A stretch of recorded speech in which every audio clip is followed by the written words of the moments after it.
दोस्तों, भारत जो कि अपने ऐतिहासिक और सांस्कृतिक विरासत के लिए पूरे विश्व में विख्यात है, इसे किले और मॉन्यूमेंट्स का देश भी कहा जाता है। यहाँ के किले भारतीय इतिहास की गौरवशाली शान है और युद्ध के इतिहास की कहानी भी बयां करते हैं। यहाँ के किले अपनी भव्यता के कारण हमेशा ही आकर्षण का केंद्र बने रहते हैं। आज तक हमने आगरा, ग्वालियर, चित्तौड़ और गोलकुंडा जैसे लोकप्रिय मॉन्यूमेंट्स के बारे में सुना और जाना है, लेकिन आज हम जिस मॉन्यूमेंट की चर्चा करने वाले हैं उसका इतिहास भी काफ़ी गौरवशाली रहा है। ये एक ऐसा किला है जिसको हर शासक ने जीतना चाहा बट कभी जीत ना सका। इस किले ने कई सदियों तक भारत के राजनीतिक और सांस्कृतिक परिदृश्यों को बदलते देखा है। इसका नाम है कलिंजर फोर्ट। कहा जाता है कि ये किला हर युग में विद्यमान रहा है। सतयुग में कीर्तिनगर, त्रेता युग में मध्यगढ़, द्वापर में सिंहालागढ़ और कल युग में कलिंजर के नाम से जाना जाता रहा है। अभी बुंदेल में चंदेल शासकों की शान रहे कलिंजर दुर्ग यानी कि कलिंजर फोर्ट को जीतने के लिए कितने ही शासक कलिंजर आ गए बट खाली हाथ लौट गए। 5वीं सदी में बने इस कलिंजर फोर्ट को कभी कोई जीत नहीं सका। इस किले की तुलना the great wall of China से यूं ही नहीं की जाती। इस किले को भारत के अपराजयी और विशाल दुर्गों में गिना जाता है। इस किले में दुनिया भर के काफ़ी हिस्टोरियंस और आर्कियोलॉजिस्ट की भी काफ़ी दिलचस्पी है। तो आइए दोस्तों, जानते हैं इस रोचक किले के बारे में।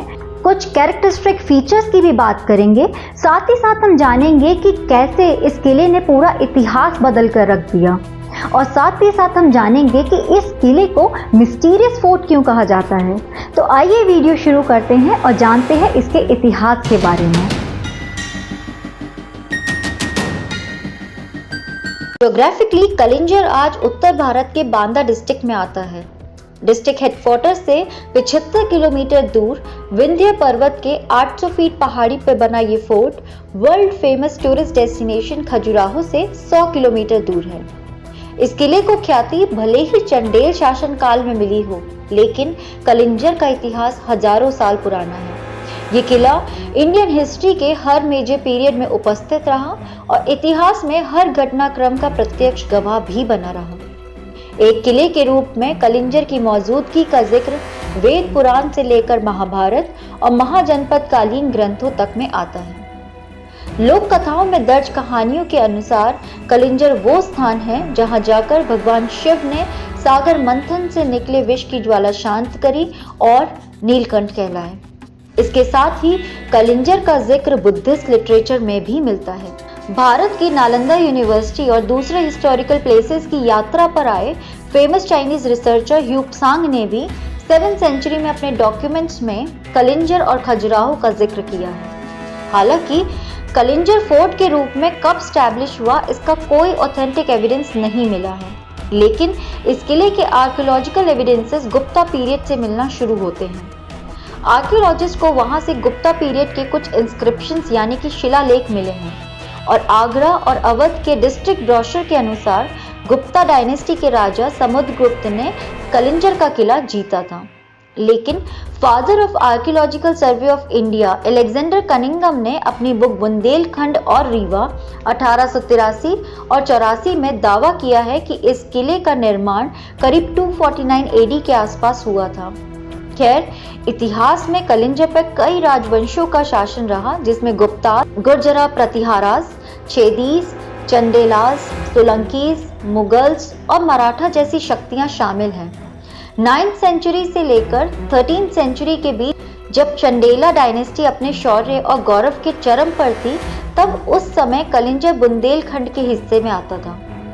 चंदेला डायनेस्टी के फाउंडर राजा यशोवर्मन ने कलिंजर किला जीत लिया था, लेकिन हमें इस जीत के बारे में कोई और इन्फॉर्मेशन नहीं मिली है। खैर, राजा यशोवर्मन ने 925 से लेकर 950 AD तक यहाँ रूल किया था। इस दौरान खजुराहो यहाँ की राजधानी हुआ करती थी। इस किले पर चंदेल रूलर्स ने 400 साल तक राज किया। कलिंजर पर इतने लंबे समय तक राज करने वाली ये अकेली डायनेस्टी थी। हिस्टोरियंस ने कलिंजर को स्ट्रेंथ में अनपैरेलल्ड किले के रूप में डिस्क्राइब किया है। अजयगढ़ में अपने ट्विन फोर्ट के साथ मिलकर कलिंजर एक ऐसी दीवार थी जो सेंट्रल इंडिया को नॉर्थ से होने वाले हमलों से बचाता था। 1019 में महमूद गजनी ने नॉर्थ और वेस्ट के अधिकांश हिस्सों को तबाह कर दिया और वहां अधिकार जमा लिया, लेकिन कलिंजर गैरिसन के कड़े विरोध के कारण उसे वापस जाना पड़ा। फिर 1020 में उसने चंदेल राजा गंडादेवा के शासनकाल में एक बार फिर कलिंजर पर आक्रमण किया, लेकिन उसके हाथ कुछ ना लगा। हाँ, लेकिन राजा गंडादेवा से वो कुछ उपहार प्राप्त करने में सफल रहा। दोस्तों, यहाँ गौर करने वाली बात यह है कि कलिंजर ने खजुराहो के मंदिरों की भी खूब रक्षा करी। जैसा कि हम जानते हैं कि महमूद गजनी ने जहां भी आक्रमण किया वहां के मंदिरों को तोड़ा और लूटा है, जिसमें सोमनाथ जैसा प्रसिद्ध मंदिर भी शामिल है। लेकिन खजुराहो के मंदिर तक वो नहीं पहुंच सका क्योंकि कलिंजर की दीवार ने उसका रास्ता रोक लिया था। अगर कलिंजर गिर जाता तो खजुराहो के बचने की संभावना भी कम ही रहती। इस तरह कलिंजर के इस किले ने देश की इस धार्मिक और ऐतिहासिक विरासत खजुराहो को बचाने में अहम योगदान किया। इसके अलावा 1182 और 83 में जब पृथ्वीराज चौहान ने जब चंदेलों की राजधानी महोबा पर हमला किया और उसे जीत लिया, तब चंदेल राजा परमादी देव ने इसी किले में आकर अपनी जान बचाई थी। ये वही वक्त था जब कलिंजर पर आक्रमणों का वो दौर शुरू हुआ जिसने आने वाले समय में हर बड़े देशी और विदेशी शासक को कलिंजर की ओर आकर्षित किया। चौहान के साथ लंबे संघर्ष के बाद चंदेलास धीरे धीरे कमजोर पड़ने लगे और 1203 एडी में मोहम्मद गौरी के कमांडर जनरल में कुतुबुद्दीन ऐबक ने कलिंजर का घेराव किया। उस समय यहाँ राजा परमादी देव का ही शासन था। कुतुबुद्दीन ऐबक ने उनसे कलिंजर का किला जीत लिया, लेकिन वो यहाँ कोई स्थायी व्यवस्था नहीं बना पाया और कुछ समय के बाद चंदेलास ने यहाँ वापस से कब्जा कर लिया। इसके बाद 13वीं सेंचुरी के अंत तक बुंदेलास ने कलिंजर का कंट्रोल हासिल कर लिया। फिर 1530 और 1540 के बीच में मुगल बादशाह हुमायूं ने भी कई बार इस किले को कैप्चर करने की कोशिश करी, बट उन्हें कभी सफलता नहीं मिली। आखिर में 1545 में सूर एम्पायर ने इस पर कब्जा कर लिया। इसकी एक बहुत बड़ी कीमत उन्हें चुकानी पड़ी, एक ऐसी कीमत जो कहीं न कहीं इतिहास का वाटरशेड मोमेंट कहा जा सकता है। आइए जानते हैं घटना क्या थी, कलिंजर कैसे इस घटना का गवाह ही नहीं बल्कि इस घटना का कारण भी बना। हिस्टोरियंस के अकॉर्डिंग किसी भी शासक द्वारा कलिंजर फोर्ट पर कब्जा करने का मेन कारण यहाँ की ज्योग्राफिकल लोकेशन है। स्ट्रैटेजिकली उस दौर में ये किला इतना इम्पोर्टेंट हो गया था कि अपनी सत्ता को आगे बढ़ाने की चाहत रखने वाले हर शासक के लिए इसे जीतना एक बड़ा गोल था। उस समय कलिंजर को जीतने का मतलब अपनी सत्ता को बढ़ाना और अपनी पावर को प्रूव करना था। ये किला गहरे जंगल के बीच ऊंची पहाड़ी की चोटी पर बना हुआ था। इस किले तक किसी दुश्मन सेना का पहुंचना बेहद मुश्किल था। किले के चारों तरफ चढ़ाई काफी खड़ी ढलान वाली थी, इसलिए किले पर तोप यानी कि कैनन से हमला करना भी बेहद मुश्किल था। इसकी दीवारें 5 मीटर मोटी थीं, जबकि किले की हाइट 108 फीट थी। दोस्तों, 1540 में अफगान रूलर शेरशाह सूरी ने मुगल बादशाह हुमायूं को हराकर नॉर्थ इंडियन सू डायनेस्टी की स्थापना कर ली थी। ऐसे में हुमायूं को भारत छोड़कर ईरान में शरण लेनी पड़ी थी। इसके बाद शेरशाह सूरी एक मजबूत शासक के रूप में उभर रहे थे और एक के बाद एक नॉर्थ इंडिया के अलग अलग रीजन्स को अपने कब्जे में करता जा रहा था। इसी क्रम में नवंबर 1544 में उसकी सेना ने कलिंजर का घेराबंदी करना शुरू कर दी।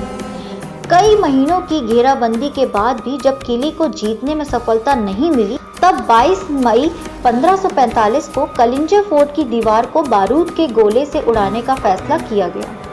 लेकिन जब ऐसा किया गया तब एक गोला दीवार से टकराकर वापस सूर सेना के कैंप की तरफ आया और बारूद के ढेर पर जा गिरा। इत्तेफाक की बात यह है कि उस ढेर के पास खुद शेरशाह सूरी खड़ा हुआ था। गोले के बारूद पर गिरते ही एक बड़ा विस्फोट हुआ, जिसके कारण शेरशाह सूरी बुरी तरह घायल हो गए और कुछ समय बाद उसकी मृत्यु हो गई। हालांकि इसके बाद उनके बेटे जलाल खान ने किले पर कब्जा किया और खुद को राजा घोषित किया, लेकिन ये घटना भारत के इतिहास में टर्निंग पॉइंट्स में से एक है। जैसा कि हमने पहले बताया कि शेरशाह सूरी से हारने के बाद मुगल बादशाह हुमायूं देश छोड़कर भाग गए। अब कलिंजर फोर्ट को जीतने के चक्कर में उनकी इस आकस्मिक मौत ने सूर एम्पायर को कमजोर कर दिया। उनके उत्तराधिकारी उनकी तरह कैपेबल नहीं थे, जिसे हुमायूं को एक बार फिर भारत वापस आने और मुगल वंश की सत्ता स्थापित करने का मौका मिल गया। अब जरा सोचिए, अगर शेरशाह सूरी ने कलिंजर को जीतने की जिद ना की होती, उसकी इस तरह मृत्यु ना हुई होती, तो क्या मुगल बादशाह हुमायूं इतनी आसानी से भारत वापस आ पाते? हो सकता है कि मुगल वंश कभी भारत में वापस स्थापित ही ना हो पाता और सूर एम्पायर और लंबे समय तक शासन में रहता। इसलिए कलिंजर में घटी ये घटना इतिहास बदलने वाली साबित होती है। कहीं 1569 के करीब मुगल बादशाह अकबर ने इसे जीता और ये मुगल डोमिनियन का पार्ट बना। इसे जागीर के तौर पर अकबर ने नवरत्नों में से एक राजा बीरबल को दिया गया था। इसके बाद 1700 CE में, यानी कि औरंगजेब के शासनकाल के अंतिम वर्षों में, जब वो डेक्कन में कैंपेन कर रहा था, तब कलिंजर किले को बुंदेलखंड चीफ राजा छत्रसाल ने कैप्चर कर लिया। छत्रसाल ने अपनी राजधानी पन्ना में स्थापित की और आज के बुंदेलखंड रीजन को जीत लिया। आगे चलकर छत्रसाल ने अपने डोमिनियन का कुछ पार्ट मराठा चीफ पेशवा बाजीराव को सौंप दिया, जिसमें कलिंजर का किला भी शामिल था। इसके बाद 1812 में कलिंजर ब्रिटिश ऑक्यूपेशन में आ गया। दरअसल ट्रीटी ऑफ सुरजी अर्जन गांव के तहत पेशवा ने यह किला ब्रिटिशर्स को दे दिया था। इसकी स्ट्रैटेजिक इंपॉर्टेंस को देखते हुए ब्रिटिशर्स ने इसे गैरिसन फोर्ट और प्रिजन में तब्दील कर दिया। 1857 की क्रांति के दौरान बांदा डिस्ट्रिक्ट के लोगों ने ब्रिटिशर्स के खिलाफ जब विद्रोह किया, तो उनके अटैक्स का जवाब ब्रिटिशर्स कलिंजर की मजबूत दीवारों में खुद को फोर्टिफाई करके ही दे पाए थे।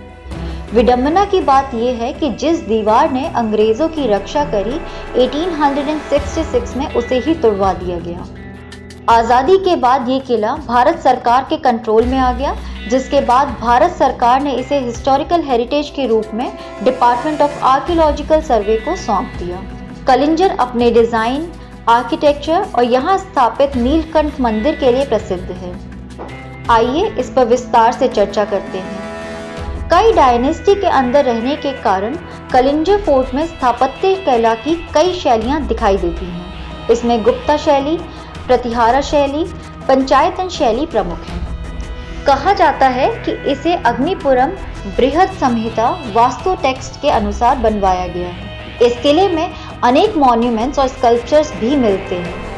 इसे मूर्तियों का खजाना कहा जाए तो गलत नहीं होगा। ये किला चंडेल वंश के शासनकाल के बेहद फाइन एग्जाम्पल्स में से एक है। इस विशाल किले में भव्य महल और छतरियां हैं, जिन पर बारीक डिजाइन्स और नक्काशी की गई है। दुर्ग में एंट्री करने के लिए 7 गेट बनवाए गए हैं और ये सब एक दूसरे से डिफरेंट स्टाइल में डेकोरेटेड हैं। किले की दीवारों पर कई कलाकृतियां हैं जो कि अपने आप में अद्भुत हैं। किले के बीचों बीच अजय पालका नाम की एक झील है।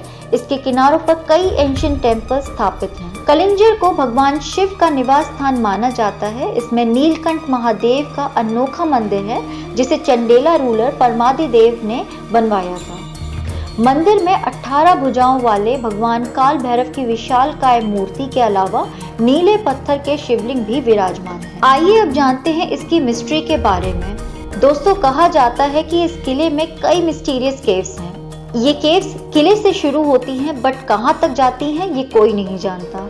इसके अलावा रात में घुंघरू की आवाज आने की बात भी कही जाती है। ऐसी बहुत सी मान्यताएं इस किले के बारे में हैं, बट इतिहास में इस किले की इंपॉर्टेंस अपने आप में ही अलग है। आज इस टॉपिक से रिलेटेड इतनी इन्फॉर्मेशन आप सभी के लिए। आई होप कि आप सभी को ये वीडियो बहुत पसंद आई हो। Thank you so much.